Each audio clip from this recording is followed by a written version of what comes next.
26 जून 1945 जब दुनिया दूसरे विश्व युद्ध की राख से उठ रही थी, तब 24 अक्टूबर 1945 को गठित संयुक्त राष्ट्र ने एक आशा जगाई कि अब युद्ध नहीं होगा, सिर्फ न्याय होगा।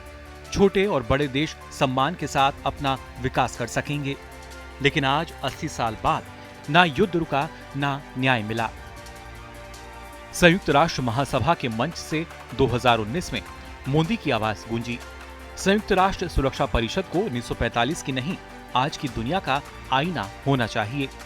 उन्होंने साफ कहा था कि भारत मानवता का छठवां हिस्सा है और इसलिए उसे और कुछ अन्य देशों को विश्व शांति के लिए फैसले लेने में संयुक्त राष्ट्र सुरक्षा परिषद में शामिल होना ही चाहिए।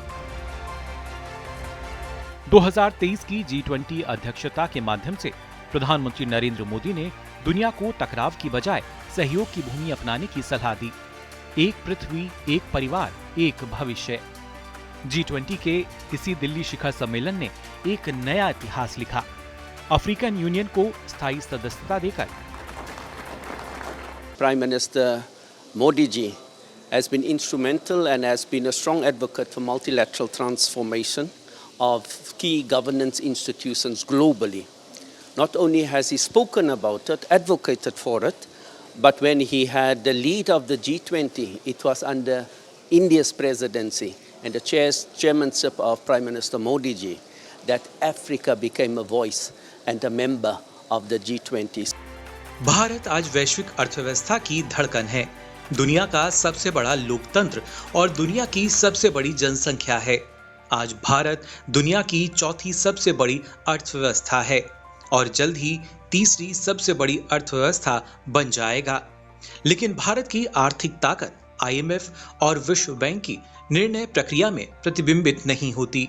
प्रधानमंत्री मोदी बार बार कहते हैं, अगर सुधार नहीं हुए तो IMF और विश्व बैंक अपनी वैधता खो देंगे। उनकी गूंज अकेली नहीं रही। एशिया, अफ्रीका और लैटिन अमेरिका की आवाज भी भारत के सुर में सुर मिलाने लगी है। India has shown an amazing leadership and Brazil is counting very much with this friendship. जलवायु संकट पर बनी संस्थाओं के लिए भी मोदी ने नई दिशा दिखाई। UNFCCC जो महज सम्मेलन करने और जिम्मेदारियों को समझने वाली संस्था बनकर रह गई थी, उसके पूरक के रूप में उन्होंने पेरिस सम्मेलन के समय 23 नवंबर 2015 को इंटरनेशनल सोलर अलायंस की नींव रखी और फ्रांस को भी इसमें शामिल किया। मोदी ने वन अर्थ, वन सन, वन ग्रिड का प्रस्ताव दिया। भारत अब सिर्फ दर्शक नहीं, बल्कि विश्व बंधु की भूमिका में खड़ा है और इसे इस मुकाम पर पहुंचाया है प्रधानमंत्री नरेंद्र मोदी ने। Bureau report, DD news.